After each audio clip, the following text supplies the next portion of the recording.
Well, everybody, it is part one because he got the old four-wheeler, and hopefully it wasn't a big mistake. Hopefully we get it going, but it is a Honda. It's an old Honda. These things are pretty reliable. Parts pretty easy to get, and I think it'll be a fun little first quad for the kids to learn on, and, well, we're going to give it a go anyways. But I think first stop is going to be the car wash because she's a little crusty underneath. Tires definitely got some dry rot on them, and yeah, there's a couple issues to address. All right, step one, and yeah, you can roast me for my tie down job. I should have moved it back further, but oh well, it's holding. We're good. This thing doesn't weigh much, and it doesn't really look like it sat outside too much. Maybe it was like under a cover or something like that, because it's not all like super sun blasted or anything like that. Everything seems like the plastics aren't destroyed. A lot of these things look like Frankenstein, where people have them all tied up because they've been rolled over and smashed. I think the only broken part is right here, but I think we can stick something in behind that, reinforce it, do some plastic welding, all that, give it a little bit of just a quick polish, and I think it's going to look half decent as long as the engine's good and everything works. I mean, I know it needs a rear shock, tires are kind of roasted on it, and needs a bushing for the steering, but we'll dive into it and see what we can figure out. But let's get her all washed up here and see how nice we can make it look. And there we go. It's about 10% better. All right, everybody in the shop here, she is. My kids have already named her Hot Wheels. Hopefully she lives up to her name and actually can run. That would be nice. We've done nothing to it. I've only had it for a couple of hours. I took the gas cap off. It looks pretty dry in there, so yeah, battery's shot. Jump packet does turn over. We do have oil. Oil definitely needs change, but it's not terrible. At least it's full. It's a good sign, and I guess we'll see. This thing costs $350 plus fees and stuff. Still under $400 into this thing. So yeah, hopefully we can have a nice little beginner's four-wheeler here. I have some fresh gas. Let's put it in, see what happens.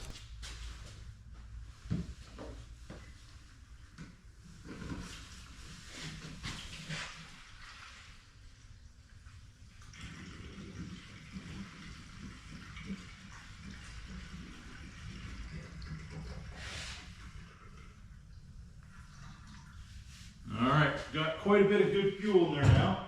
I checked to make sure the fuel was turned on. Looks good to go. Positive on our jump pack. Pull that choke.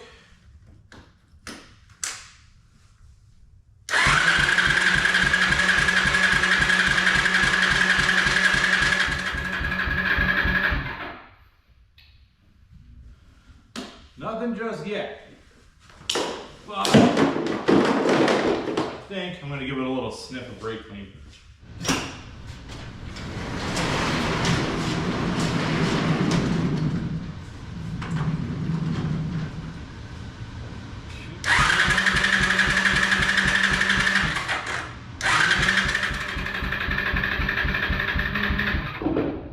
Might not have any spark because should have got something by now. All right, so it wasn't the easiest thing. I mean, if you could just put gas in it and fire it up, that would have been really nice. But we don't always get that lucky. So no big deal. The air filter does look fairly new, and you can see over here, the inside of the lid, they actually put the part number for the Honda air filter. So it looks like, you know, somebody cared about this thing at one point. You're gonna have to pull that plug, have a look at that. Could be soaked, could be shot, whatever. I know I've had four-wheelers in the past, or motorcycles, dirt bikes. If you have a wet plug, they will not start. So that's probably where I'm going to be looking next, and we'll go from there. All right, so I'm going to check this plug out, and I just barely touched the wire and it fell right off. So that would make it not start. Also, the plug is like finger tight. There's a big chunk of mud above it, so I'm going to clean that off before we open it up so we don't have that fall inside the engine. All right, so here's our plug. I mean, it's got a little brown on it. It's not, I've seen a whole lot worse than this. It's a little coked up or whatever here, but I don't think this is gonna keep it from running, but definitely being loose on that wire would. So what I'm gonna do, we're gonna check spark here, just to see if we can get a little bit of a view. If we got spark, I'm gonna hook this into our wire, and we're gonna touch it to ground and see what we got. All right, so we got the four-wheeler kind of teeter-tottering here on my Harbor Freight lift table, which is very, very handy. I've used that to move the pinball machine. I've used it for lawnmowers, all kinds of things. Small things like this is perfect for that. You can lift it up, you don't have to be crawling around on the ground. But what I'm gonna do is I'm gonna take the wheels off. We do have brake issues I'm gonna have to look into anyways. I'm not seeing any spark here, so I'm gonna kind of trace that back with the coil, see if our coil's any good, see if we have power going to it. I mean, we don't have a good battery in here either, so we're gonna have to address that and just kind of trace things out, see kind of where we're gonna end up with it. Gonna have to do some maintenance on the engine as well. We're gonna do the engine oil change, check the fuel filter, probably pull the carb off, we'll check the jets, we'll check, make sure everything's nice and clean in there, and try to give this thing the best chance at life again.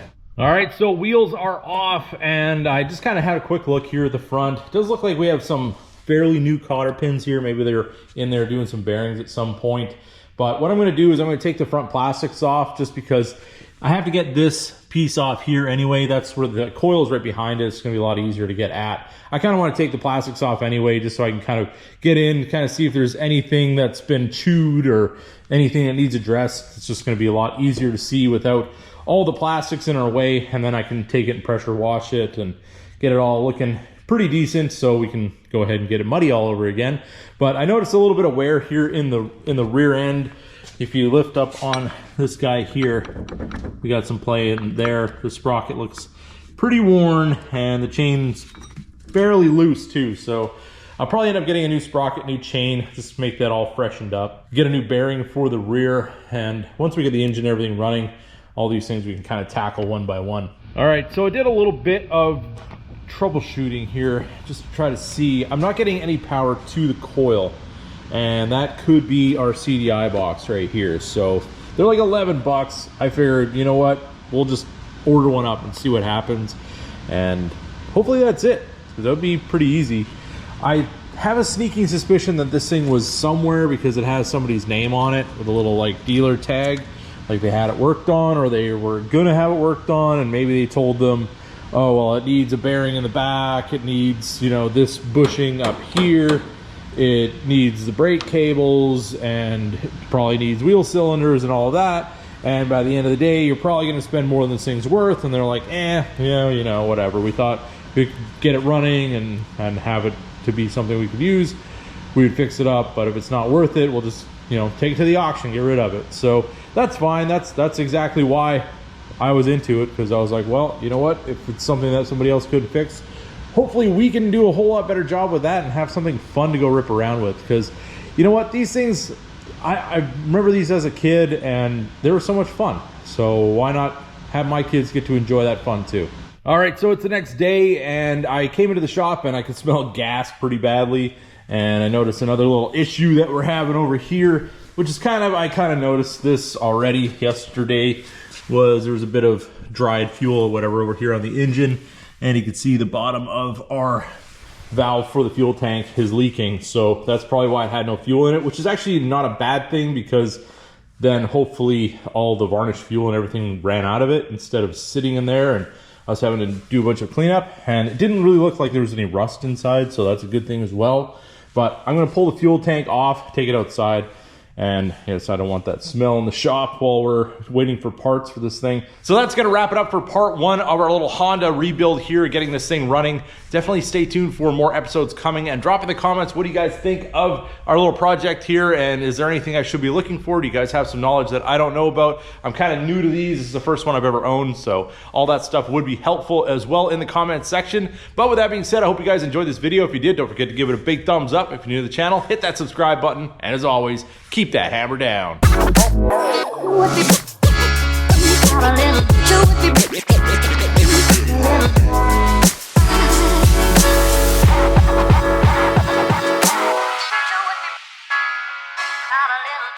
me.